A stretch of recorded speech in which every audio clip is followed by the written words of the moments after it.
Welcome to Motivational Monday live from the beautiful Miami with Miss Indonesia USA. I am your host, Damayanti, connecting cultures, countries, companies to help you excel in health, wealth, and relationship. We will be bringing you expert guest speakers such as CEOs, entrepreneurs, athletes, doctors, and superstars to motivate you to become the best version of yourself. And today's superstar, we have two superstars. My co-host for today is Mr. Scott Clary and Chase Jackson. Chase Jackson. So welcome. Thank you for coming. So yes, I am learning today with the infamous mentor in my head. He didn't know that, but I was stalking him for the last few months now. So he will be co-hosting today with all of our guests. And it's going to be fun. It's going to be real fun. We're going to grill you. So tell us, Chase, how did you get started? How far back do you want to go? Wait a minute. So I come from a family of entrepreneurs. Okay. Great-grandfather was an entrepreneur. Grandfather was an entrepreneur. Dad was an entrepreneur. Oh, lucky you. And kind of sports and entrepreneurship have been kind of the two huge components of my entire life. And my sports career personally kind of got cut short growing up because I didn't really do very well in school. I wasn't, I guess it was the rebel entrepreneur in me. So around the age 23, 24, I started just seeking out mentors in the sports performance space, in the human performance space. And who was that mentor of yours? You know, I've been very blessed to have a number of them, but two of probably my biggest mentors is a gentleman by name Remy Korkemi, who's one of the greatest track coaches in world history. He's still on the track now at 96 years old, coaching the world's best track athletes. That's amazing. At 96? At 96, killing wow, it. we have no excuse, you guys. Yeah. 96 can do that? Okay. Yeah, so I've been really blessed to have a number of them, and that all those relationships that I built over the past 15 years, just because I've always been interested in learning and growing, have culminated in the company Super Athlete, which we created last year, which is a team of world-class coaches, not Remy himself, but coaches like Remy of his caliber, where we teach people how to optimize their performance and longevity. Awesome. Optimizing as in physical optimization or mental or all the above? Yeah, we take a holistic approach, so physical and mental. Another one of my mentors who's on our staff is a gentleman by the name of Mike Gerson, who is one of the first mental toughness coaches ever hired by the United States Army. He actually helped build the program out there. They now have like 700, so obviously the program is working very well. Wow. So, yeah, we're huge believers in like a holistic approach in terms of developing our clients and our customers. Where do you take people when they start versus when they finish? Like, how optimized is this person? Where are you taking them from, and where do they go? Well, the fastest way to improve anything is to measure it. So correct. we are big believers in testing. So we do blood testing, we do gene testing, we provide a biometric wearable, and then we get a clear idea of what their body is missing. And then also we combine that with what their specific goals are. So just like an example, we recently picked up a Olympian high jumper who competed in 2016 in the Olympics, shortest female high jumper in history. Wow. She's a female that can dunk a basketball at 5'3". So she has specific goals that are different. All of your friends are very cool, by the way. Yeah. I know, right? I want to be your friend. Yeah. She has different goals. And then, you know, another client in our program is a former Navy SEAL who spent 15 years in the Navy SEALs, who now is the CEO of a $10 million company. Nice. So we're very deliberate and specific in providing protocols and programs that work for the individual. Yeah. You know, we kind of live in a world now where do this diet, do this training plan, which works well for clicks. But the higher you go up in levels and expertise with people, you realize the answer is usually it depends. You mentioned military. I was listening to one of your podcasts. Actually, you had a guest that mentioned he encouraged the young people to go in the military yeah. because for discipline reasons, right? It's for entrepreneur, business-minded life. Yeah, it was Joe, That the was founder of really Spartan Races. Yes. That is one of my mentors and good friend of mine. Yeah, Joe is incredible. Okay. Joe is incredible, but that was his. We put that into the intro because it's such a controversial perspective, right? Everybody should go, but the message, I understand his message. It's like society and probably kids lack a lot of discipline, a lot of athleticism, a lot of things that the military would be good for. Things that, I mean, you played a lot of sports growing up. I played a lot of sports growing up, and I think that does a really good job of setting you up for success. And I think a lot of like good entrepreneurs are all athletes. Yes. So I think that there's like a mental toughness, physical toughness component. And that's what he was talking about, that we need to like instill in kids, which I think a lot of people feels kind of lacking right now.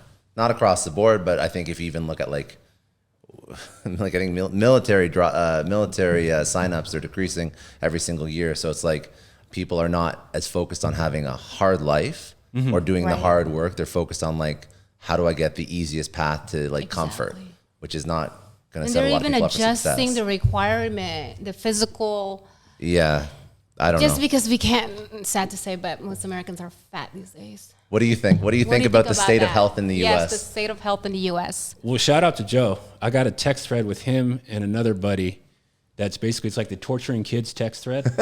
So either where I send him pictures of putting my kids through brutal stuff, and he'll send me pictures, and the other guy through pictures of his kids and his camp. And then the comfort thing, I think the paradox that is in the world that people do not realize is that discomfort and and uncertainty and all that pain that people are trying to stay away from is going to come regardless. So by putting ourselves in uncomfortable situations, by putting our kids in uncomfortable situations, it is a form of training. It is a form of reps to be able to deal with the pain and the uncertainty and the discomfort that's going to come regardless, which people are trying to avoid, but you can't avoid it. It's a fact of life. Oh, yes. Well, speaking of discomfort, the next question is, what is the biggest challenge for you were starting your company as a athlete CEO / everything else that you do? So this specific iteration in my career, this company, the hardest challenge has been the amount of different parties and variables involved. Because we have our customers that we need to astonish. Then we also have our partners that we work with that provide the concierge blood testing. Okay. And then also we have a whole set of coaches on staff. Where before doing this, I was just doing it on my own in terms of doing, physical and mental training programs online. So there's just much more parties involved that have been the biggest challenge, which requires me to step up as a leader in terms of being able to communicate the vision to a bigger swath of people and then be just relentlessly consistent about that. You've been doing this for, you said a year to this point? Super athlete. Yeah. So I've been in the athlete performance space 15 years. And who is doing this at the highest level? Like who do you look to that's like training people to get outside of like your own organization? Who are like the coaches or the people that you're like, hey, this person is like killing it in the human optimization space? Like the thought leaders, the people that, individuals should look to. And because I think the point I'm trying to get to is there's so much information in health and wellness and optimization that it's confusing as hell. Because everybody has their own opinion, and health and wellness is like religion to people. So you hear about this peptide or this diet or this routine, whatever, and it's like confusing because everybody is so bullish on what they believe, and they say everyone else is wrong. I had Lane Norton on, who's a big bullish. Very bullish on certain things and very critical on other things. So who else do you look to? Is like, this is a person that I would recommend you go check out. So before I answer that, I think it's because we get that a lot. Like, who should we listen to? Like, that's a common question. And I think the better frame on it is we live in a very special time in human history where people can take control of their own health and their own body and decipher for themselves. So they can get a blood test. Yeah. I think it's legal in almost every state now, where you can just order a blood test. It doesn't even have to be through a third-party company. They can get a biometric wearable like a Oura Ring or a Whoop strap. And then I mean, we still do this with our athletes to this day, is everyone can still ask themselves in the morning, how am I feeling? How did I sleep last night? These things now are available to everybody where they can decide for themselves. Because again, to be able to say, to be bullish on certain things in the performance industry, everyone's different. So the answer is it all depends. In terms of who I recommend people to, I love Brian Johnson. He runs a company called Heroic. I was in coach one of his programs. I think he's fantastic, and he's done a lot of work with is moving more and more into like the sports and military space, which is where we go. And then also, I love Joe DeSena. He's not like the big health guy, but from like the mindset and mentality, he's huge. So those are the two that immediately come to mind. Yeah, no, it's important to point people in the right direction. And even like mindset's huge, but it's just difficult because to navigate this space when you're first trying to like, forget human performance and optimization, you're trying to like lose weight and figure out the best diet. It's like just very convoluted. Yeah, and then I heard you mention earlier before we were recording about like she was talking about the red light and things like that, and you're like, man, I used to be a high level athlete and I was into it now and I'm not really into it then. And it's like when to step into it. And then if you look at the best sports teams in the world, they all know exactly what's important in terms to move them forward in terms of what they want. And then they're ruthless about doing actions that move them toward that and not doing anything else. And I say that in context here is like, is the red light a good move for you? Maybe. I mean, maybe not. Like, what do you really want? Yeah. Like, and then, so just really knowing what you want and then being experimental about deciding, is this the right move like for me? you said, start with the diagnostic, definitely get your blood check panel. Maybe you're just hormonal. I don't know. I am at times. But, people don't. They just think this is a one stop shop. Like, hey, this is the answer. Like, what is that? There's no one-stop shop answer for everyone. Is it? Yeah. So we have that be the first step. Exactly. And then the second step is dominate the fundamentals is what we call it. I love that. So Phil Jackson had Michael Jordan practicing chest passes to the last day of his career. Andy Reid has Patrick Mahomes practicing the most simple drop back before the Super Bowl, even though he's the best football player in the league. Yep. So we call that for humans. It's our sleep, our mindset, our nutrition, our breath, and our ability to focus. So these are all things that before you get into the peptides, before you get into the hormone optimization and the TRT and all that stuff, Correct. These are all things we can control. And if you dial those things in, then everything else gets much, much easier in terms of being able to progress. Nice. How was your sleep? My sleep is amazing. I did a red light before I go. So it helps with it produces melatonin production because I do struggle at night sleeping. And and that's when the body repair itself. So you need your 8 hours. Sometimes some people need more than 8 hours. Yeah. And then melatonin is just another great example of like, exactly. There's one side of people who are saying, hey, don't take melatonin because it's going to stop your natural production of melatonin. Yeah. But then you look at some of the most prominent melatonin researchers in the world, and they take a shit ton of it every night. Yeah. So again, it comes back to, does it work for you? Does it, Well, and also it depends your lifestyle. My background is I was a former nurse, and I used to do graveyard shifts. So my shift is 11 to 7. The only time I go to sleep is from probably in the afternoon till my next shift. So I have to adjust my sleep cycle, which is very unnatural for us. There's a reason why the whole sunrise, sunset, you're supposed to sleep around those times. And you can't do that because I'm working. Guess what I have to do? Adjust accordingly. So, And if I don't get that sleep, it just totally messed you up. Everything. Your mind, you start losing hair, everything just goes down because that's when the body repair itself. Every day we wake up, our body is going through wear and tear. The only time it can repair when you sleep and when you're not eating. So stop eating, people. Just kidding. I'm just kidding. Continuously eating. Eating takes a lot of energy from the cell to digest, and yes, and I also do intermittent fasting. I do too. I've been doing that for a while. Yeah. Right? You feel your body, you big difference on that? Yeah. So like, of course, like I find that it's easier to diet. I mean, Yeah. for me, it's also interesting. You mentioned like do what works for you based on your goals. So my goals through life have changed. So my goals used to be, I want to perform the best with whatever sport I was playing.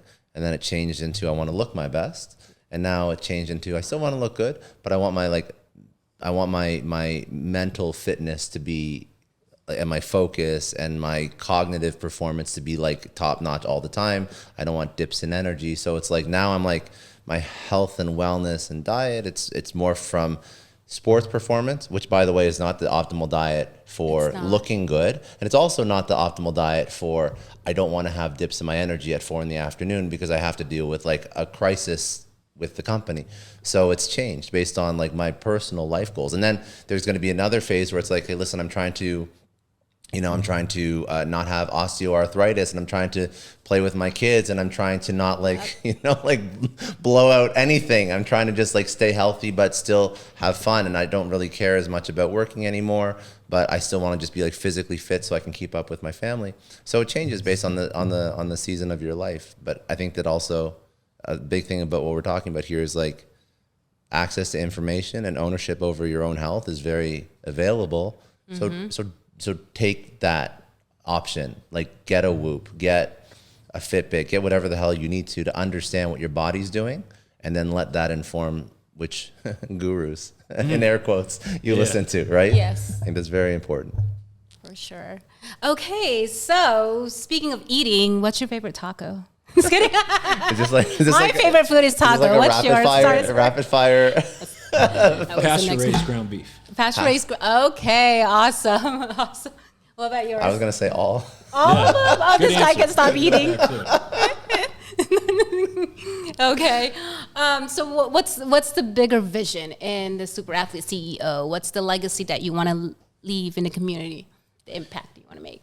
You know what we're really trying to do is there's a progression that we are all on, like a journey that we're all on. Yes. And in the health and fitness space, there's a ton of people. It's about getting like from below average to above average, which is great. But then what happens after that? So what we're really trying to do is we're trying to get people from good to great, from above average to world class. So the more people and customers that we can astonish, that we can get to world class physically and mentally, then I'd be very happy with that vision, seeing that through, if that makes sense. Mm-hmm. Yes. The life you want, you're gonna impact a lot, throughout the world for sure. With what you're doing, definitely keep on going. What do you think?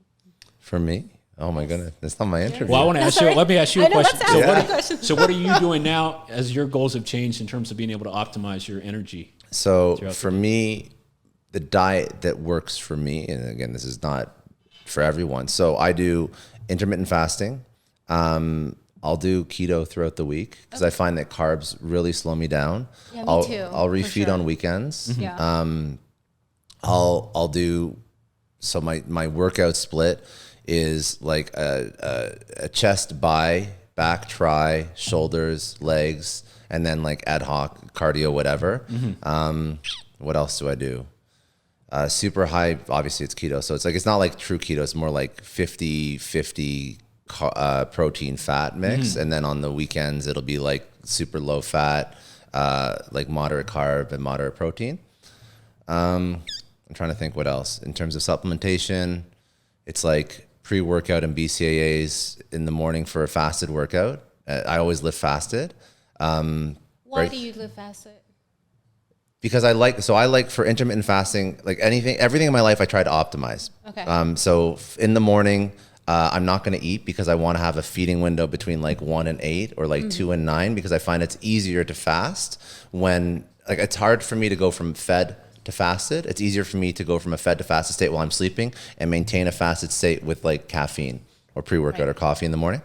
And then lifting fasted to me has never really impacted my performance, because if you actually look at like how glucose is stored in your body, I mean, what you eat in 24 hours is not really going to be the energy that you're using for your workout anyway. So if you have like a really heavy refeed Saturday, Sunday with a lot of carbs, like that should last you most of the week in terms of like working out. And I can feel when I'm hitting walls, or I can feel like when I'm like not as pumped after a workout as I usually am. Cause like I've been doing this for a while. So like I try to be in tune with my body.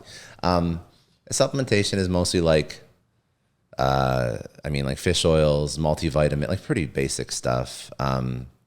Magnesium, zinc, trying to think what else, vitamin D.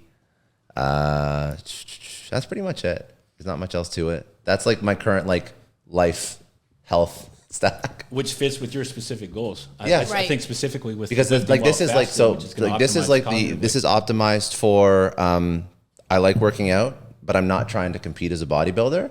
I'm not playing professional sports anymore. No one plays hockey down here, so like whatever. And then I basically just want to be sharp all day. Like that to me is very important. So like I have calls nonstop, but after my calls, I want to be on a podcast having a conversation with somebody who's talking about a subject that I know nothing about, and I have to be like with it. I can't be like hitting like a 4 o'clock wall if I'm going to have a conversation with X specialist who knows this thing so well that I just started learning like 24 hours ago. So I'm trying to be like on. That's really my thing right now. Trying to be on and with it and sharp as much as possible. So those are my goals. So I think he's a prime example of someone who's gotten in touch with his body and knows what his specific goals are, and then calibrating for that.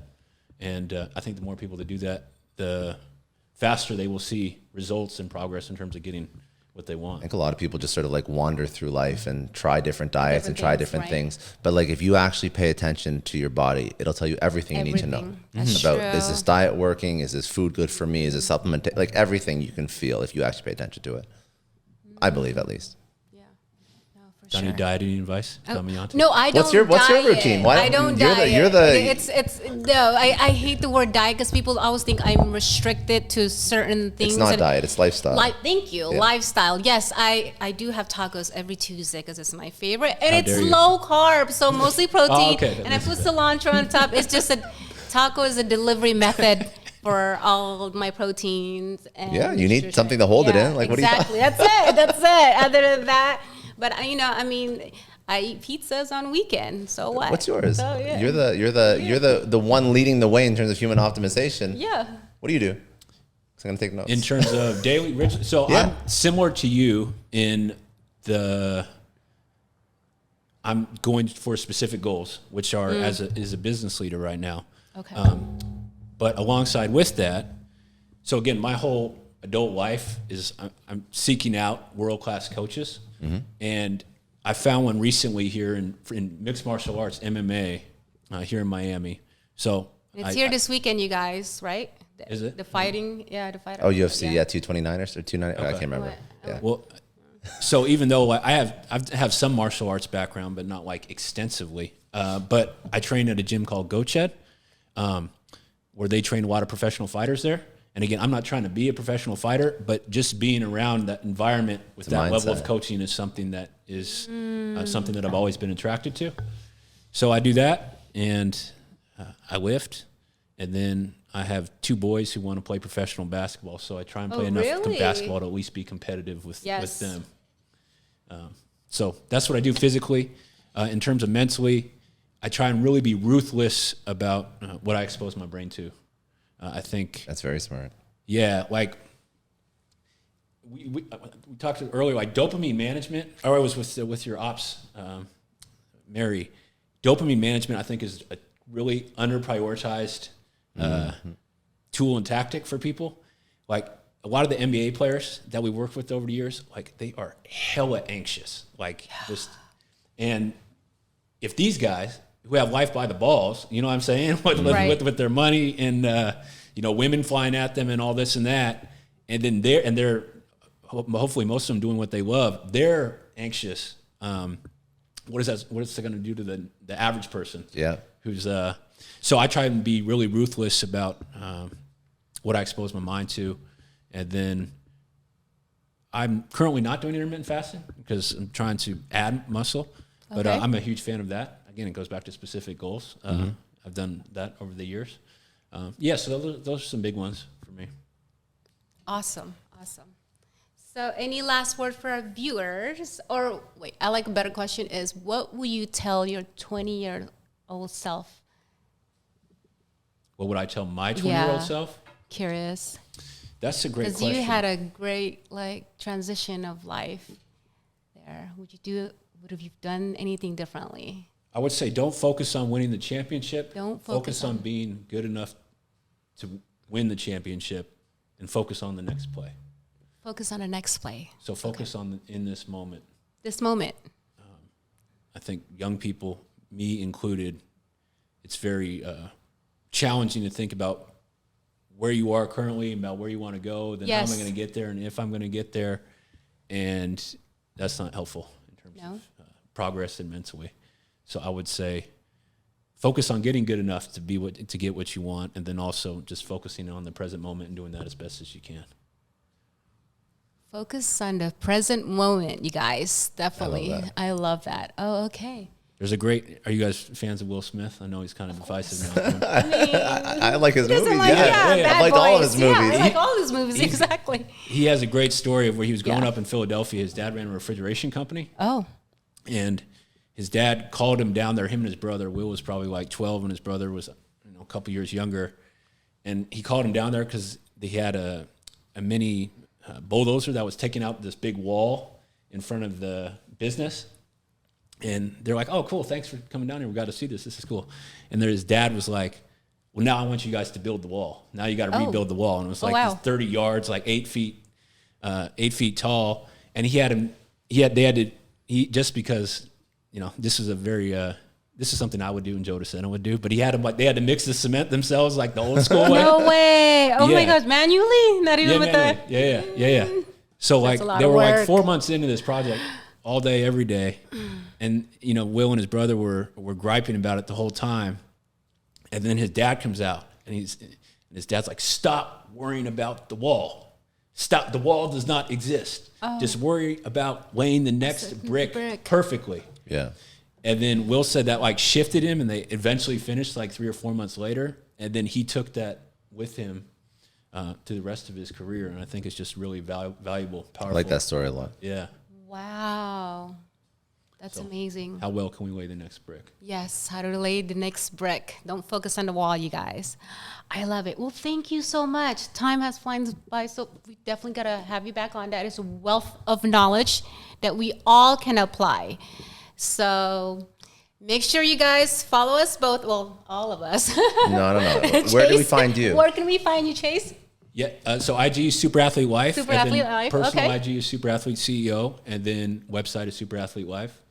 And I'm just really blessed and honored to be here. So thank you guys so much. Thanks.